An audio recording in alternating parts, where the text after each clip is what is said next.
Okay, let's unpack one of the ultimate musical superpowers, sight reading. Yeah, This isn't just some trick. It's a necessary skill that separates a musician who can play 5 pieces yeah, from one who can play 500. it really is. Our mission today is to give you the strategies and techniques professionals use to tackle any new score placed in front of them. And it really sounds like magic, but sight reading is just the ability to read and perform a piece of music for the very first time. Zero practice. Zero practice, zero rehearsal. It's all about instantaneous translation. Exactly. I mean, think of it less like reading a book and more like being a real-time translator. Mm. Your brain has to take those abstract symbols on the page, the notes, the dynamics, all those crazy rhythmic figures, and instantly issue physical commands to your fingers or your breath. It's a closed loop system working at top speed. Yeah. And that speed is precisely why this is so important. When you master sight reading, you unlock the ability to engage with this, vast library of music. Quickly and efficiently. You gain musical literacy. It's the ultimate shortcut to becoming a really adaptable musician. But let's be crystal clear. This is not a passive thing. It demands intense, sustained focus and a total understanding of musical notation. Oh, absolutely. Even professional musicians, the ones in orchestras, they practice this daily. It's an act of high concentration. And that training always begins with what we call the pre-flight check. Okay. Before your fingers even touch the instrument, you have to internalize the environment of the piece. And the first stop is always the key signature. Right, that cluster of sharps or flats right at the beginning of the staff. What is it about that signature that students so often miss? They overlook that it sets the entire tonality. It's not just a random collection of accidentals. It's like the DNA of the piece. Exactly. It tells you which notes are permanently altered through the whole composition. If you miss that you're in E-flat major, your melody will just sound wrong. Your fingers will be scrambling. So here's a tip that really works. Mentally prepare by just cycling through the scale of that key. If you see 2 sharps, say D major out loud. Right. This loads the muscle memory and helps your brain prepare the correct fingerlings before the pressure's on. That mental priming is so essential. You're telling your hands, okay, we're in a sharp zone now. Anticipate these movements. Okay, so the key is locked in. What's the second half of that check? Scanning the time signature. The 2 stacked numbers. We all know 44, but you see others like 34, 22, 68. So the top number is pretty straightforward. It tells you how many beats are in each measure. Easy enough. But the bottom number is where a lot of young musicians get tripped up. That number tells you which note value gets the beat. So in 44, the quarter note gets the beat. Right. But what if you see, say, 42, Then the half note gets the pulse. which makes the music feel much slower, much broader? Or take 68. It has 6 eighth note beats, but we usually feel that as 2 big beats. Right, it's more like a dance, like a jig. It's a different feel. It's a completely different musical character. So the action here is to establish a rock-solid internal clock before you even start playing. Tap your foot. Tap your foot, nod your head, get that steady pulse going inside. And here's a secret. During a first reading, consistent rhythm is often more important than playing every single note perfectly. A listener will forgive a wrong note way before they forgive a sloppy rhythm. Absolutely. The whole piece just collapses. And be ready, because composers love to change that signature right in the middle of a piece. Okay, so we've set the scene. Key, rhythm. Now it's time to actually look at the notes, but not one by one. This is about efficiency. Right. If you try to read 100 individual notes, your brain is just going to overload. Exactly. We need to talk about chunking. Yes. It's like reading words instead of letters. You see T-H-E, you don't process T, then H, then E. You just see the word the. Music is exactly the same. Composers use familiar patterns, all the timescales, arpeggios, sequences. And when you recognize those common runs, your fingers can almost move automatically. It's like you've hit a well-rehearsed scale, even though you haven't practiced it in this specific piece. You're just massively reducing the amount of new information your brain has to deal with. Yeah, I remember I used to look for sections that were similar. You know, a question phrase and then an answer phrase that uses the same shape. Spotting that symmetry is like finding a cheat code. It is. Yeah. And once you've chunked the easy parts, you can focus all your mental energy on the really tricky measures.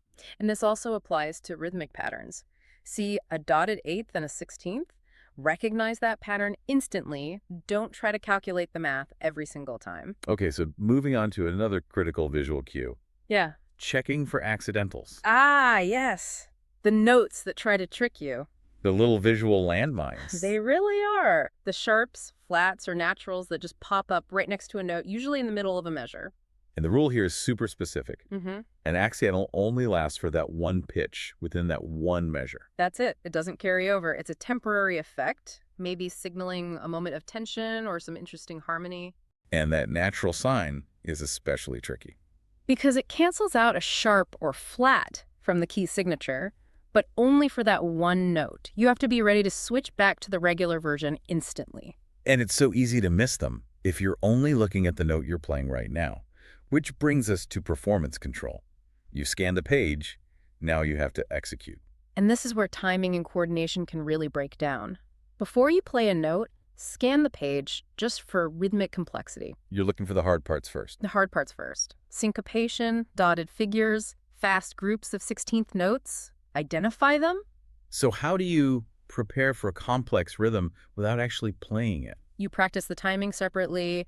You can, silently clap the rhythm or even chant it. For something really complex, you have to subdivide the beats in your head. So instead of thinking 1, 2, 3, 4, you're thinking 1 iana, 2 iana. You're giving yourself smaller, more precise units of time. it's your life raft. It is, and never forget the rests. Rests are not breaks. They are part of the rhythm. You have to count them accurately so you don't jump in at the wrong time. It's just amazing how essential that internal clock is. If your rhythm is steady, pitch errors are surprisingly less noticeable. Absolutely. That internal focus also dictates your tempo. And here's the cardinal mistake every student makes: starting too fast. Because the first few measures look easy. Exactly. You have to resist that urge. You must always choose a tempo that's slow enough to handle the absolute hardest part of the piece. Consistency over speed. Always. A slow, steady tempo is so much better than one that speeds up and then slows down. Keep the machine running. So even if you hit a rough patch, just stick to the pulse. Maybe simplify a little bit, but don't stop the flow. Correct. And once that mechanical rhythm is set, we can add musicality, dynamics, and articulations. You can't skip these, even on a first read. Right, these markings are what turn an exercise into actual music. The P for soft or F for loud, they add immediate emotion. And you have to translate that emotion into a physical action. For a string player, forte means more bow speed, more pressure. For a wind player, pianissimo needs incredible breath control. And what about things like staccato dots or legato slurs? Those are articulations. They tell you how to shape the note. Staccato means short, detached. A legato slur means smooth and connected. So you're thinking of the connection between the notes. Yes. And if you see a crescendo gradually getting louder, you have to do it. It shows you're reading like a musician, not a robot.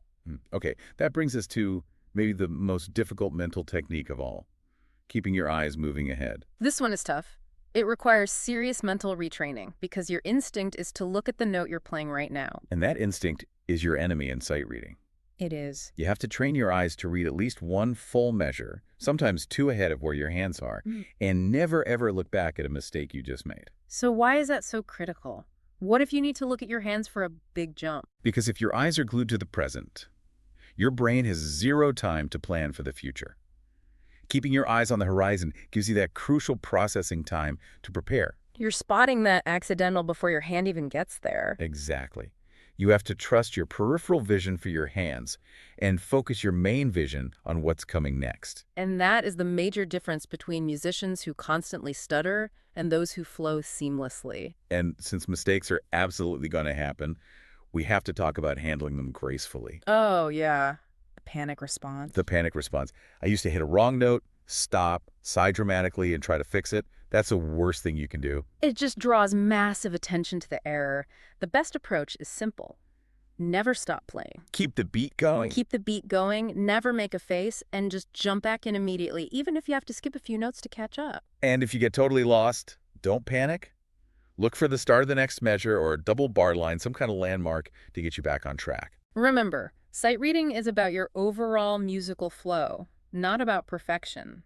Staying calm and recovering quickly is a much more impressive skill. Finally, let's talk about consistency. This is a skill, not a talent. It only improves with regular practice. You can't just do this once a week before your lesson. The goal should be to read through 1 or 2 short, new pieces every single day. And here's the pro tip for this. When you practice sight reading, use music that is slightly easier than what you're studying in your lessons. Wait, easier. Shouldn't we be challenging ourselves? The challenge comes from your regular practice. For sight reading, the goal isn't technical struggle. It's focusing purely on the reading process. Ah, okay. If the music is technically easy, your fingers can almost go on autopilot.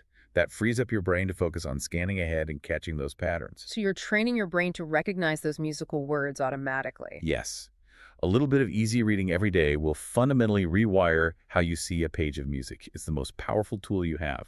So, to sum up, check the key, set a steady pulse, scan for patterns, and always look ahead. And let the mistakes go. If you do that, you'll develop the fluency to tackle pretty much any score you see. It really is the ultimate blend of theory, technique, and mental discipline. It's the key to musical freedom. Being able to sit down and play music you've never seen before is an incredibly rewarding feeling. Keep practicing, and always remember, when you make a mistake, look forward, not back. Good luck with your studies. See you next time.